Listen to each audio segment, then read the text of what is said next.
The thing that I've been pondering is how do we actually create our truest art? How do we find that thing that is really true and authentic to ourselves? We are all the combination of um, artists we've loved from the past. We learn from each other. We find the colors we love and we try to reproduce them. We work off of pictures very often. We see techniques and try them, and this is how we learn. All of the ancient masters, ancient from the other past civilizations, the ones considered great masters, they would go to the museums and paint from those great artists that came before them. This is how we've all learned, and over this time, we've developed this kind of language of what we love and what we like, and we kind of keep producing the same kind of thing. So, how do we make that leap into something that is unique and different and truly our own voice speaking here? I just read a great excerpt from Annie Lamott, who is a brilliant writer, and she wrote down her 12 truths that she learned about life and writing. And this was right before she was going to have her 61st birthday. So her 12 basic truths of life, she wrote. And what it comes down to is that one of the very basic things that we need to do is to keep creating. She calls it writing. But if you can replace writing with the word create, it's like, this is why you were born. This is why you're born to be here, to share your voice, your memories, your stories. This is where it all matters. Things that are unique to us. We have something to say here, and that's what we need to pursue. So I've come up with kind of three things that I follow to try to touch my truest art, to try to get away from the habits that I can fall into so easily, the techniques and things that I know are safe and that I can keep doing. But you have to take a risk. You have to go to the next level, the next step, to really get to really, your voice talking here. And one thing that I find works is to create a lot of art. You keep doing the things that have become a habit for you. Those colors you love that you've learned from other people, those techniques you've learned from other people. So get that out of your system. Do a series, do a bunch, get a whole bunch of things going, get those things out of your system, and then make a shift. How can you change that habit? Can you use a bigger brush?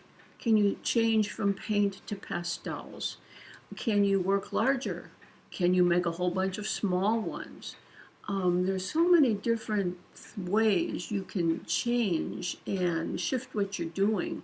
And as soon as you make a major shift like that, your whole style changes. And you start to get into other areas where you can experiment more and do things you've never done before.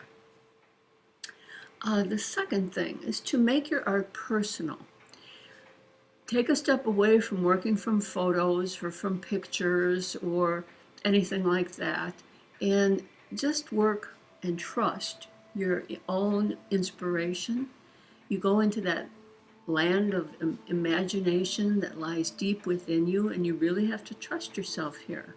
You have to go inside and talk to that person that is the artist within you.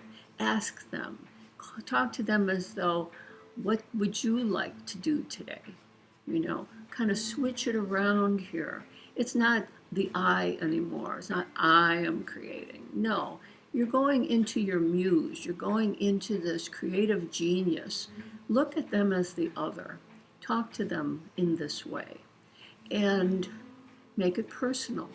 You know, how how would you explain, ask yourself, how would you explain your story?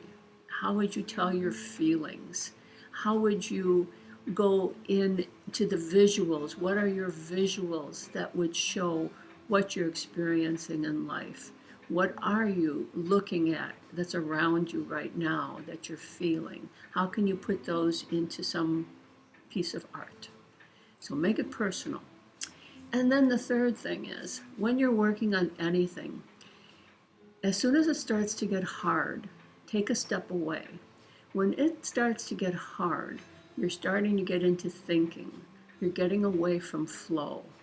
Hard is that inner critic again who compares and doubts and doesn't like things and starts to label and call things names. So when it starts to get hard, take a picture of your art and step away. Put it aside for a while.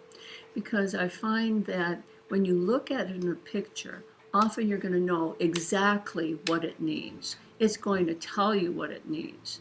When you come back to it the next day and see it with fresh eyes, you'll be able to shift things around, keep the things you like, change the things you don't like. So taking a picture, seeing it in a different format, really, really helps the creative process. And, hard is thinking. So you don't want to be thinking. You want to get away from thinking.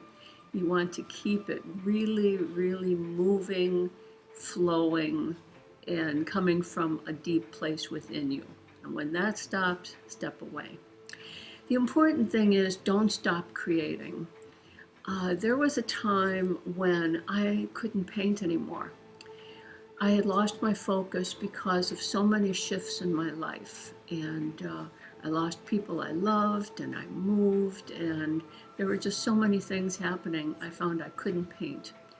So I turned to a whole different creative avenue, and I started making and teaching jewelry making. I did shows, I sold my art, and I did this for 9 years before I really got into a place where I had the deep desire to get back to painting. And then I was ready. I couldn't paint in the old way anymore because I was different, my approach to art was different. And going forward in that way, the right doors opened for me. I learned a whole new technique of painting, and I've never really looked back. I love it. I just love it again. So the doors will always open for you when you're ready. Just don't stop creating.